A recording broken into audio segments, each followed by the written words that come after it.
Hello hi friends. ఈరోజు video వచ్చి ఈ బోట్లు చూసారా? ఇవి ఒరిస్సా బోట్లు అంటారు. ఒరిస్సాకు సంబంధించినవి. మనం ఇప్పుడు ప్రజెంట్ ఒరిస్సా దగ్గర ఉన్నాం.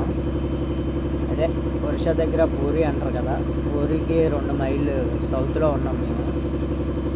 సడన్గా మేము ఇంతట్లోపు ఇది అయిపోయింది అనుకుంటే మనం చిన్నోళ్ళు అవుతున్నాం అని చెప్పాం కదా ఫ్రెండ్స్, రొయ్యలకి.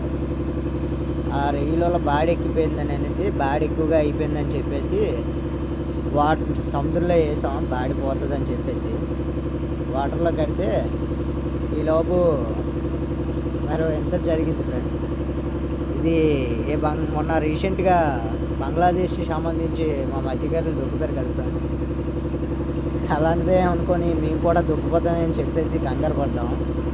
కంగారు పడి చూడకున్నప్పటికీ ఇది ఇది ఎక్కడ దేశందో తెలీదు, మన దగ్గరికి అయితే వచ్చింది. ఇది నాకు తెలిసి బహుశా ఇది ఏదో పోర్ట్లోకి వెళ్తుంది. మరి మన దగ్గరలో అయితే ఇక్కడ ఒరిస్సా పోర్ట్ ఉంది. ఒరిస్సా పోర్ట్కి బాగా సౌత్కి వెళ్తుంది. ఇది ఇంకా సౌత్కి వెళ్తుందంటే ఇంకా దగ్గరలో గంజాం పోర్ట్ ఒకటి ఉంది. మరి ఆ పోర్ట్కి వెళ్తుందేమో. ఇది చాలా కంగారు పడ్డాం. చూడండి ఫ్రెండ్స్ ఎలా ఉందో, సేమ్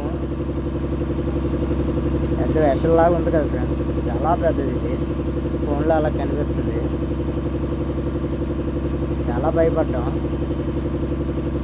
ఈలోపు ఇది అయిపోయిందని చెప్పేసి కంగారు పడి మేము నీటిలో వలకట్టామని చెప్పాం కదా ఫ్రెండ్స్, నీటిలో వల వేస్తామని. ఆ వల దేనికైనా మంచిది అని చెప్పి లాగేసుకుందామని చెప్పేసి ఆలోచించాం. లాగేసుకుంటున్నాం. అంతట్లోపు ఇంకో తాబేలు మన దగ్గరికి అయితే ఓ తాబేలు వచ్చింది. అదేమొచ్చి మనకి చూసి ఆయని చెప్పేసి వెళ్ళిపోతుంది దాని మట్టుకు అది. సరే ఫ్రెండ్స్, చూస్తున్నారు వీడియోస్. మీకు ఏవైనా డౌట్లు ఉంటే కామెంట్ సెక్షన్లో అడగండి, కామెంట్ చేస్తాను.